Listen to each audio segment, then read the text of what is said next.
बिस्मिल्लाहिर्रहमानिर्रहीम। आज का लेक्चर 6 क्लास के मैथ के ऊपर है और इसकी एक्सरसाइज 10.2 को सॉल्व कर रहे हैं। आज के लेक्चर में कोशिश होगी कि 10.2 पूरी सॉल्व कर दी जाए, क्योंकि कल सैटरडे और संडे है। आपको घर में इसकी अच्छी तरह आप तैयारी कर लेंगे ताकि मंडे वाले दिन में इसका टेस्ट लेने वाला बनूं। क्वेश्चन 1 ये है, bisect the following angle. Question 1 का फर्स्ट पार्ट मैंने बोर्ड पे राइट किया है। एक एंगल 55 है, 55 को हमने बाइसेक्ट करना है। पहले तो इस बात का पता हो कि बाइसेक्ट कहते किसको हैं। बाइसेक्ट का मतलब बेटा होता है हाफ करना। हाफ करने को हम बाइसेक्ट कहते हैं और जो लाइन हाफ कर रही होती है उसे उसे बाइसेक्टर कहते हैं। अब बेटे देखिएगा, ये एक एंगल है 55 बना हुआ है, मैंने बना दिया है। इस एंगल को अब हम हाफ करने लगे हैं। आपने करना क्या है, आपने बेटे ये करना ये है आपने कि ये एक कॉर्नर है एंगल का, आपने इसके ऊपर कंपास रखनी है। बेटा पेपर में इसलिए रख रहा हूं इधर। ये बेटा आपने ऐसे लगी आर्क आपकी, फिर आपने इस पॉइंट पे रख के एक आर्क आपने और लगानी है। ये आर्क जो है, पहली आर्क को ये थोड़ा सा लूज इसलिए हिल रहा है। ये आर्क आपने ऐसे लगानी है। यहाँ से दोनों आर्क एक दूसरे को काटेंगी ना, इंटरसेक्ट करेंगी। इनका जो कॉमन पॉइंट निकलेगा, यानी ये इनका जो कॉमन पॉइंट है, आपने इस कॉमन पॉइंट को इस पॉइंट से आपने ज्वाइन करना है। ये आ जाएगा, ये आपका ये आगे आ जाए, ये आपका एंगल बाइसेक्ट हो गया, हाफ हो गया। बाइसेक्ट का मतलब होता है बेटे हाफ करना। ये बात समझ आ गई है। एंगल को बाइसेक्ट कर लेंगे आप। इसी अंदाज से एंगल कोई भी हो आपने उसको बाइसेक्ट करना है। दूसरा एंगल एक और बना हुआ है, तीसरा पार्ट बेटे, उसको भी आपने बाइसेक्ट करना है। एक लाइन ऐसी है और एक लाइन ऐसी है। ये एक एंगल बना हुआ है, आपने ये एक्स है और ये भाई ये बेटा साइन ऑफ एरो आपने लगाने होते, क्योंकि ये रे होती है। अब आपके पास ये वाला जो है, आपने एक आर्क ऐसे प्लॉट कर लेनी है। इस आर्क को, यानी एक एंगल हमारे पास है, पता नहीं कितना है, आपने इसको हाफ करना है। कैसे आपने हाफ करना है जरा अच्छी तरह समझिएगा। आपने बेटा इस आर्क के ऊपर कंपास रखनी है। कंपास रखने के बाद एक आर्क ऐसे लगानी, इस पे रखे आर्क ऐसे लगी है, इस पे रखेंगे आर्क ऐसे लगेगी। यहां से दोनों आर्क्स एक दूसरे को जिस पॉइंट पे कट करती हैं, जिस पॉइंट पे इंटरसेक्ट करती हैं, आपने उसको सीधा इस कॉर्नर के साथ, उसको वर्टेक्स कहते हैं, सीधा आपने एक ज्वाइन करके एक लाइन प्लॉट करनी है। अब बेटा ये वाला एंगल हाफ हो गया, आधा इधर हो गया, आधा इधर हो गया, और ये जो लाइन प्लॉट की है हम इसको बाइसेक्टर का नेम देंगे। क्या कहेंगे? एंगल बाइसेक्टर का नेम देंगे। किसने एंगल को बाइसेक्ट किया है, एंगल को इसने हाफ किया है। ये बात समझ आ गई है? किस बच्चे को समझ आई है? चलो अब इसका क्वेश्चन नंबर 2 पे जाते हैं। क्वेश्चन 2 बेटा ये है, फॉलोइंग एंगल यूजिंग कंपास। वो कह रहे हैं कि आपने कंपास से एंगल ड्रॉ करने हैं। पहले तो था ना कि एंगल आप डी से ले लेते थे, अब कंपास से। Construct the angle, construct the angle using compass. Compass को बेटा आपने यूज करना है। कंपास को कैसे यूज करना है और कैसे एंगल आपने प्लॉट करनी है, ये पूरा आपको एक मेथड जो है, एक मैकेनिज्म जो है वो आपको बताता हूं। सबसे पहले आपने एक स्केल ले लेना है। स्केल से आप एक लाइन सेगमेंट आपने प्लॉट करनी है। प्लॉट हो गई है। स्केल कोई लेंथ किसी कोई भी जितनी मर्जी हो। अब आपने क्या करना है कि कंपास सूटेबल सी कंपास आपने खोल लेनी है।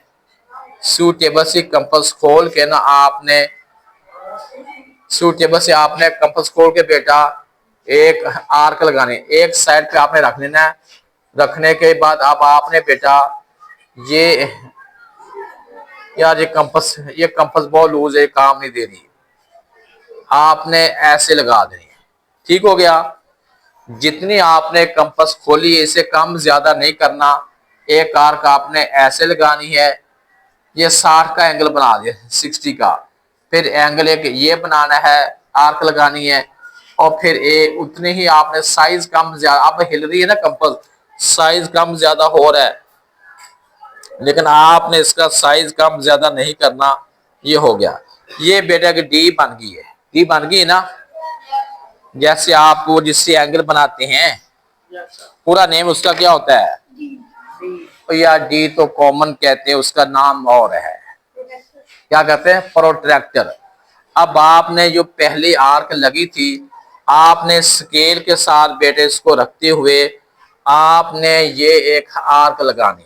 लगी आर्क, ये आपका 60 का जाविया बना एंगल बना रही है, 60 का जाविया बना दिया। अब आपने ये वाला जो है आपने इधर प्लॉट करना है। ये 60 का हो, यानी ये 120 का बन गया। ये कितना हो गया? 120 का। ये 0 होता है और ये कितना होता है? 180 होता है। प्रोट्रैक्टर के एक साइड में जो है, एक साइड से लेके नेक्स्ट साइड तक देखें, ये प्रोट्रैक्टर है। प्रोट्रैक्टर का आपने देखें, इधर से शुरू करते हैं, ये 0 से इधर तक है 180, नीचे से इधर से है तो इधर से। अब दूसरी बात यह है कि स्टूडेंट को ये यूज करना आना चाहिए, किस तरह हम यूज करते हैं। आपने अगर आपने इधर एंगल बनाना हो, इस सेंटर में आपने रखना है। जिस साइड पे आपकी लाइन आपकी इधर जा रही है, उधर जा रही है, इधर जा रही है ना, राइट साइड पे जा रही है। जिस साइड पे लाइन जा रही हो आपने उस साइड वाला 0 पढ़ना है। खा 0 ऊपर है या 0 नीचे है, आपने उस साइड वाला क्या पढ़ना है? 0 पढ़ना है। फिर आप निशान लगा लें 0 10। अब इधर है 0, नीचे फिगर है 0 10 20। अगर आप प्रोट्रैक्टर को आप इस साइड पे रखते हैं तो आप लाइन आपकी इधर जा रही है तो आपने 0 यानी इधर 0 ऊपर है, आपने फिर ऊपर वाले फिगर सारे पढ़ लेने हैं। ये समझ आ रही है? लेकिन वो कह रहे हैं कि एंगल आपने कंपास से ड्रॉ करना है, प्रोट्रैक्टर सिर्फ चेक करने के लिए है। पहले तो 6 7 तक था कि हम जी प्रोट्रैक्टर से ही एंगल बनाते रहे हैं, लेकिन अब 6 क्लास के अंदर भी आ गया है कि आपने एंगल कंपास से ड्रॉ करने हैं, प्रोट्रैक्टर से एंगल नहीं आपने बनाने। ये सिर्फ एंगल को चेक करने के लिए हमने इसे यूज करना है। अब बेटा 2 एंगल बन गए। अब आपने 2 कंपास पॉइंट को ऐड करके आपने आर्क लगानी है। जैसे ये 0 है और ये 60 है, 0 में 60 को ऐड किया, 2 पे डिवाइड किया, ये कितना है? 0 में ऐड किया 60/2, कितना बन गया है? कितना बन गया है? 30।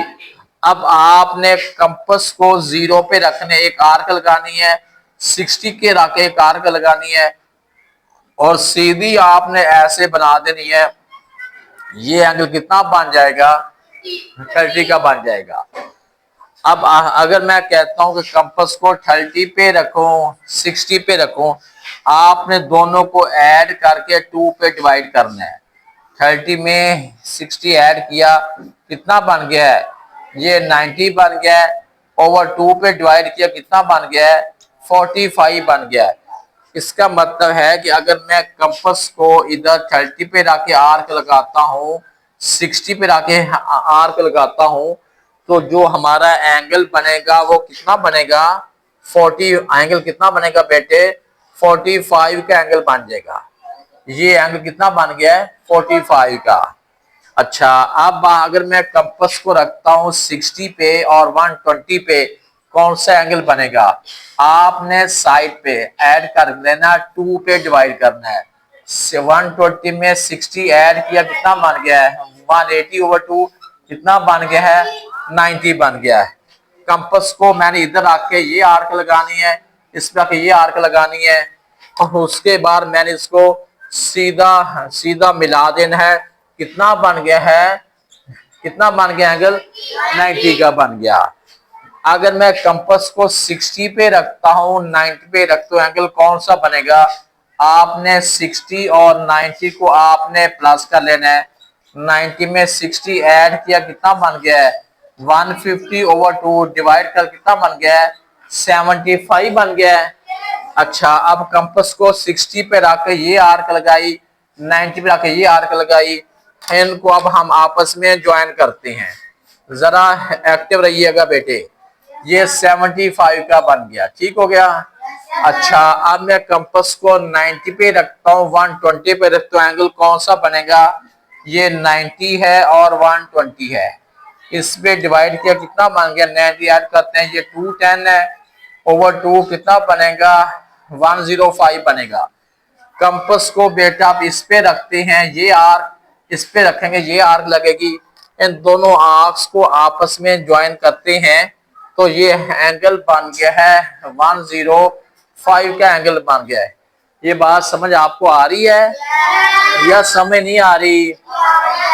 अच्छा, अगर मैं कंपास को 0 पे रखता हूँ और 30 पे रखता हूँ तो कितना बनेगा? 0 + 30/2 कितना बनेगा? 30/2 कितना बन गया है? 15 बन गया है। कंपास को 0 पे रखा, ये आर्क है, इस पे रखा, ये आर्क है, दोनों को जहां पे ये पॉइंट कैंसिल होता है, हमने इनको आपस में ज्वाइन कर लेना। ये बन गया है 15 का। बात समझ आ गई है या समझ नहीं आ रही? अच्छा, अगर मैं कंपास को रखता हूँ 180 पे और 120 पे, एंगल कितना बनेगा? 120 + 180/2, ये डिवाइड करते हैं 300/2, कितना बन जाएगा? 150। अब कंपास को 120 पे रखा, ये है, इस पे रखा, ये है, तो इनको आपस में बेटे अब हमने इनको ज्वाइन किया, तो कितना बन गया है? कितना बन गया है? 150 का। अच्छा, आगे बेटा देखें, कंपास को 120 पे रखता हूँ, 150 पे, एंगल कौन सा बनेगा? 120 पे रखा, 150 पे, 2 पे डिवाइड किया, ये 270/2 कितना बन गया है? 135। इस पे रखता हूँ, ये आर्क, इस पे ये आर्क है, इनको बेटा आपस में ज्वाइन करना, हमने ज्वाइन किया, कितना बन गया है? 135 है। अच्छा, एक बार बताएं, यहाँ हमारा एक टेबल बन गया है, एक टेबल बन गया है, पूरा एक टेबल बन गया है। 15 1s are 15, 15 2s are 30, 15 3s are 45, 15 4s are 60, 15 5s are 75, 15 6s are 90, 15 7s are 105, 15 8s are 120, 15 9s are 135, 15 10s are 150। इसका मतलब ये हुआ कि हमारा जो एंगल एज ए कंपास से ड्रा करेंगे वो 15 के टेबल वाला होगा। अब देखें, अब आपकी बुक के अंदर अब मैं वैल्यू लिखता हूं जो उन्होंने बात की। उन्होंने कहा है, क्वेश्चन नंबर 2 है, कहते कंपास से एंगल बनाए, एक 30 दे दिया है, एक उन्होंने कितना दे 60 दे दिया है, और तीसरा पार्ट उनका 120 का दे दिया, चौथा पार्ट वो कह रहे हैं 90 का बनाएं, पांचवा पार्ट कह रहे हैं 45 का बनाएं, और सिक्स्थ पार्ट जो है वो 75 का कह रहे हैं। उसके बाद जो है सातवां पार्ट जो है 105 का है, और उसके बाद जो आठवां पार्ट है 150 का है। मुझे ये बताएं, जितनी वैल्यू क्वेश्चन 2 में बुक में दे दी गई है, क्या ये 15 के टेबल की है या नहीं है? ये सारी वैल्यू जो दे दी गई है, ये सारी वैल्यू 15 के टेबल वाली वैल्यू दे दी गई है। 30 है, 15 2 jar, 15 4 jar, 15 8 jar, 15 6 jar, 15 3 jar, 15 5 jar, 15 7 jar, 15 10 jar. जो वैल्यू क्वेश्चन 2 की सारी वैल्यू जो उन्होंने दे दी है, सारी की सारी 15 के टेबल वाली हैं, 15 के पहाड़े वाली हैं। और अब आप कंपास से जो एंगल आपने ड्रॉ करना है, आप माइंड में ये बात बैठा लें कि कंपास और स्केल से जो एंगल आपने बनाना है वो सारे का सारा 15 के पहाड़े का होगा, 15 के टेबल वाला होगा। 15 के टेबल से अलावा भी ये कंपास से ड्रॉ होती हैं, लेकिन आपके कोर्स में ये 15 के टेबल वाला है। 7 में भी यही है, 8 में भी यही है। अगर आपको ये कंपास से एंगल ड्रॉ करने आ गए तो आपको 7 भी आसान हो जाएगी आपके लिए, और 8 भी आपके लिए बहुत आसान हो जाएगी। ठीक है, अब आप ऐसा करें, अपनी नीट कॉपी खोलें, सीवर की कॉपी खोलें और उसके ऊपर ये दोनों क्वेश्चन को उतार लें भी। और मंडे वाले दिन इनका टेस्ट होगा इंशाल्लाह 10.1 का और 10.2 का, 2 एक्सरसाइज का टेस्ट होगा। सीआर जो डायरी आपने लिखवानी है, सीआर किधर है, जो आपने डायरी लिखवानी है उसमें मंडे वाले दिन 10.1 और 10.2 दोनों एक्सरसाइज का आपने टेस्ट देना है। चलो ठीक है।